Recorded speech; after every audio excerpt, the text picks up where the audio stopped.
But yeah, I'm a Delta guy, so I'm a Delta Platinum. Not to flex on you guys, but I'm flexing on you guys, which is also not a flex. If you're the highest tier of any airline, that just means you don't see your family. That's all that means. That means you're a stranger when you come home, and your phone doesn't remember the Wi-Fi. That's what that means. You fly a lot? I work for sales. I actually travel 100%. Yeah. Oh, wow, all right. You're like Del Griffith from Planes, Trains, and Automobiles. You're just going around. Shower curtain rings? What are you selling? What do you sell? Sorry, that's my favorite movie. I'm gonna reference Planes, Trains, and Automobiles, especially around this time of year. What are you working? What's your company? I work for luxury real estate marketing. Luxury real estate marketing. Whoa. All right. But you're not a realtor. No. Okay, so you come in and you're like, what if we put a ficus over here? Yeah? Nice. Yeah. This mansion isn't selling. What about this lamp?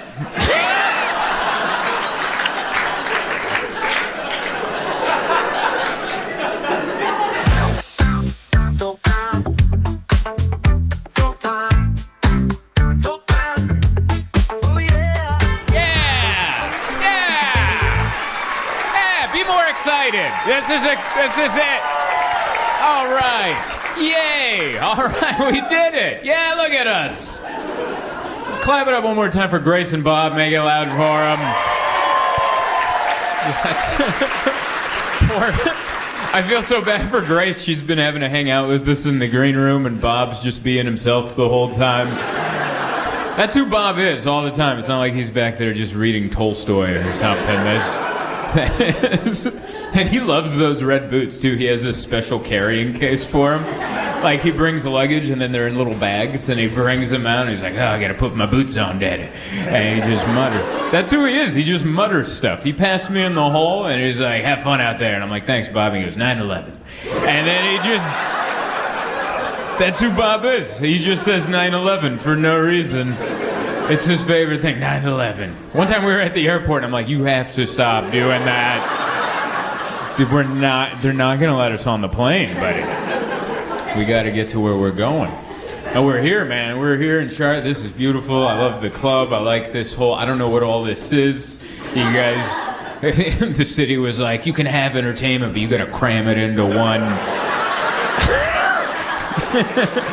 We'll allow fun times, but it has to be on one old high school looking campus situation with different parking lots. Right now you're in faculty parking, that's where you are. And then elementary schools at the end. You look confused. Are you following along? Everything's, I'll bring you along. It's weird here. I like it because it looks so inviting, and then you come in and I just see people getting screened with metal detectors, and I'm like, what's going on in the Queen City? You know?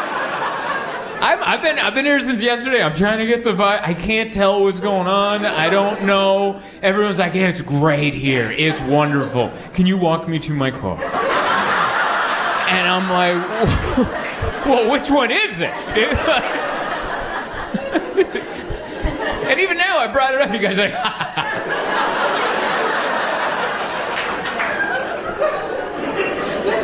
we don't know what's going on. I mean, I like it. I can't judge one way or the other. I've only been here 2 days. I've been enjoying it. I've been staying in the hotel, and it's really nice. Bob gave out our hotel, gave out his room number. That was pretty wild. That's his accurate room. Wow. All right, Bob.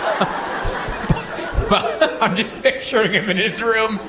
No pants, just holding a shredder. Just... Someone's coming into 319.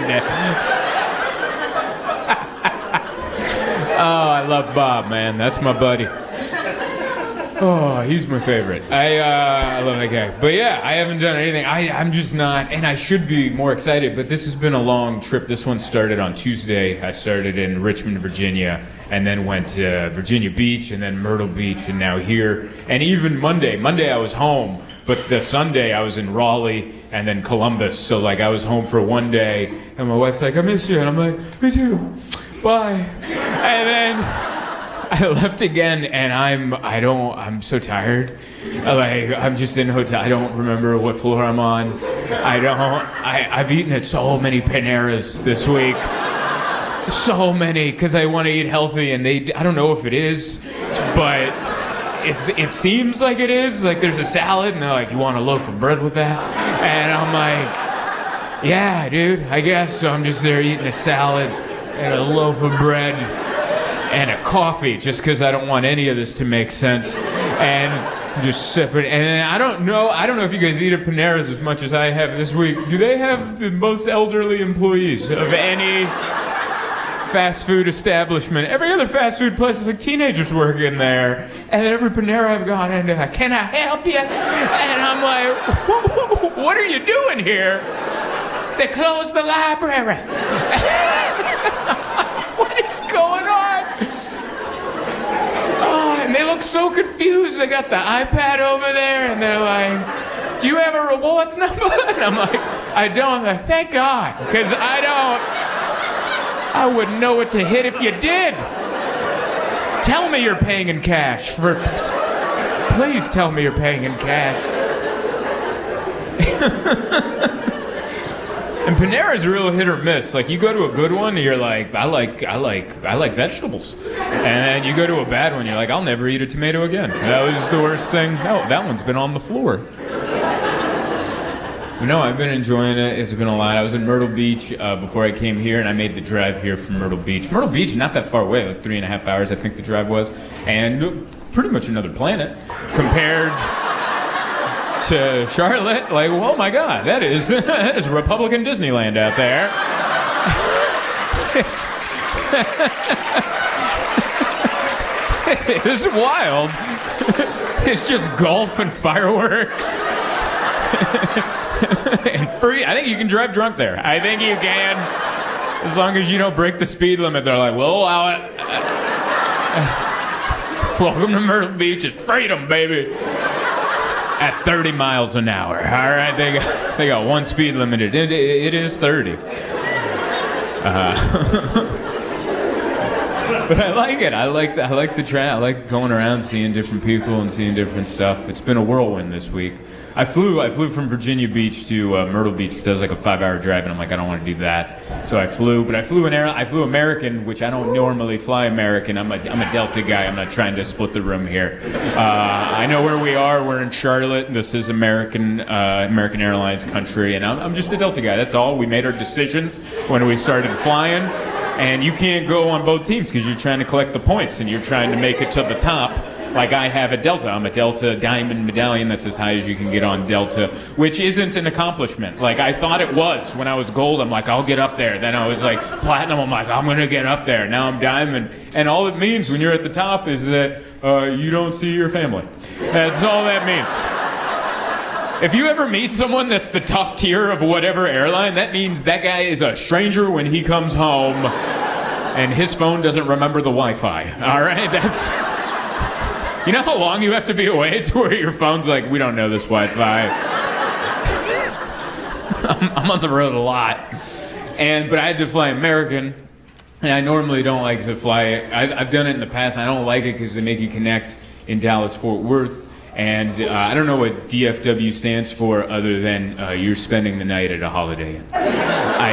I've been stuck in Dallas-Fort Worth, and it's not even American Airlines' fault. It's just they have weather there. They have thunderstorms, and the airplanes don't work. And in the thunderstorms, they're like, we can't do that. It's too much. Whoosh, And I've been stuck there multiple times. The last time I was stuck there, I was with my wife. She was like, let's go American. And I'm like, I've been stuck in Dallas too many times. Let's not do it. She goes, let's just go. Let's do it. And then we did it, and we made the flight. We made the connection, hopped on the plane. I'm like, oh my God. I didn't say it out loud, just in my head. I'm like, oh my God, we're going to get the hell out of Dallas.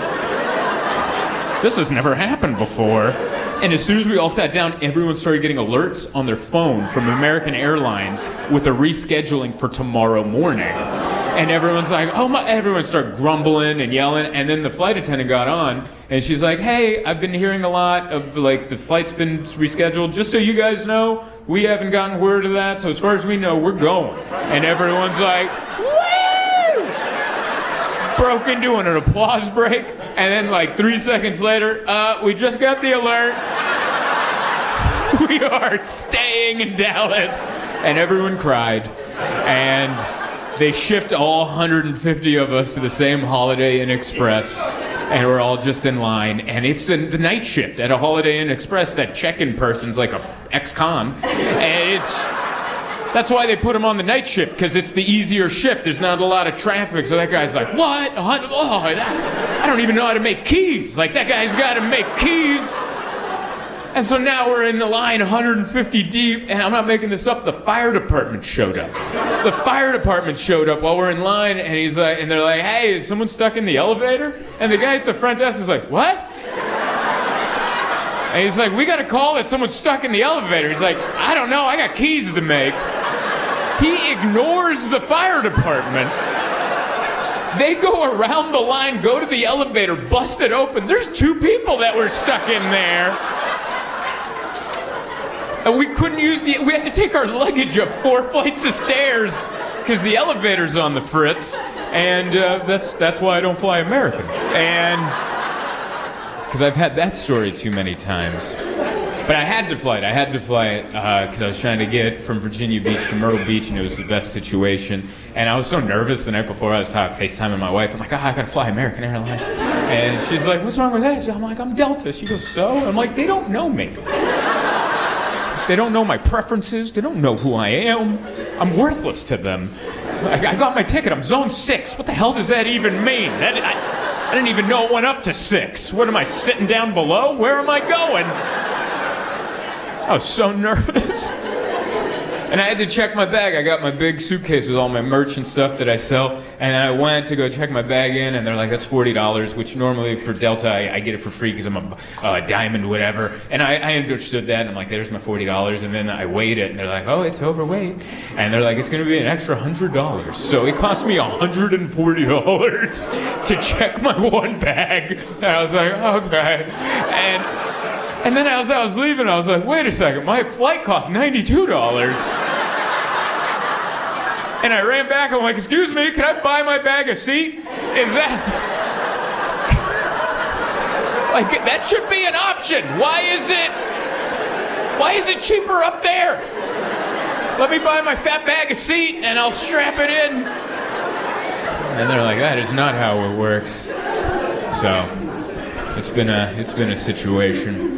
It's been a whirlwind. I've been enjoying myself. I don't know what people think of being on the road is like. I think sometimes people think it might be glitzy. They're like, oh, it must be so fun. You must be out every night. Woo!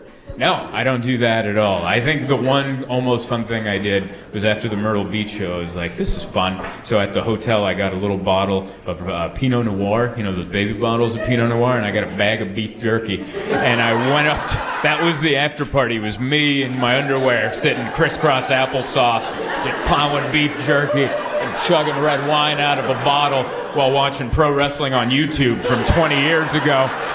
And I'm like, I've made it. This is just how I thought it would be.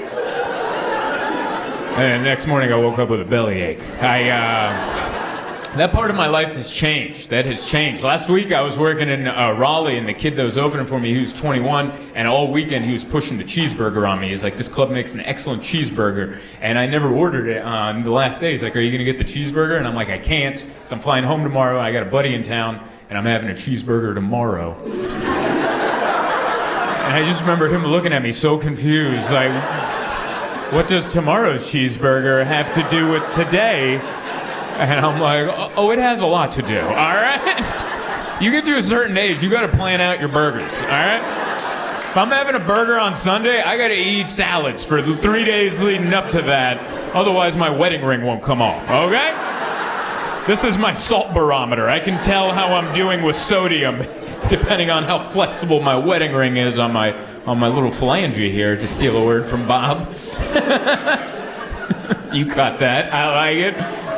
But yeah, it's so I'm trying to be healthy. I'm doing my best. I went to the gym. I quit pretty quick. I just don't have the motivation anymore. I don't know, like some people have it. Some people are like, and I'm like, come on. You know? Like I went, I got dressed, I looked in the mirror, I'm like, that's fine. And I left. You ever have that? You're like, I'm gonna get a workout, and I'm like, I don't know if that mirror's telling the truth, but that looks good to me. See you later.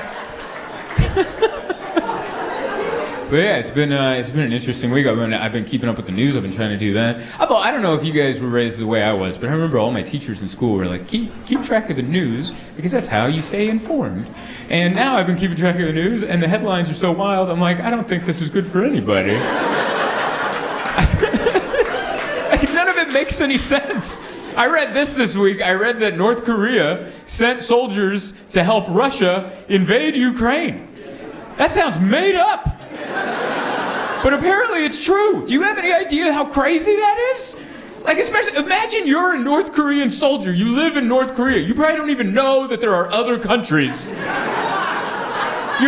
All you know is North Korea. Like, North Korea, Kim Jong-un, he doesn't poo. That's all you know. And then they ship you out to another country. You're like, what the hell is this? And then some Russian guy in Russian's like, attack that guy. And you're like, that guy? Yeah, that guy. Don't shoot this way. Shoot that way. Don't shoot this way. Like, look, you guys look the same. But all right, I guess you guys look like you could be related if they gotta like pantomime that way. But not so much this way. And then I read that South Korea is now supplying weapons to Ukraine to fight the North Korean Russian invasion, and I'm like, is North and South Korea having a war in a neutral location? This feels like the Super Bowl. This feels like Ukraine is hosting the Super Bowl of war. And they're like, it's a neutral, no home fans. Like, this is open to everybody. It's insane. It's crazy. Trump was on Rogan. I watched that for a few minutes, and then I'm like, he's talking too much about The Apprentice, and I turned it off. That's the world we're in, man. Joe Rogan is now Barbara Walters. Like, that's 20 years ago, it was Barbara Walters. Tell me about your policies. And Rogan's like, hey, you ever had elk? Dude, elk meat?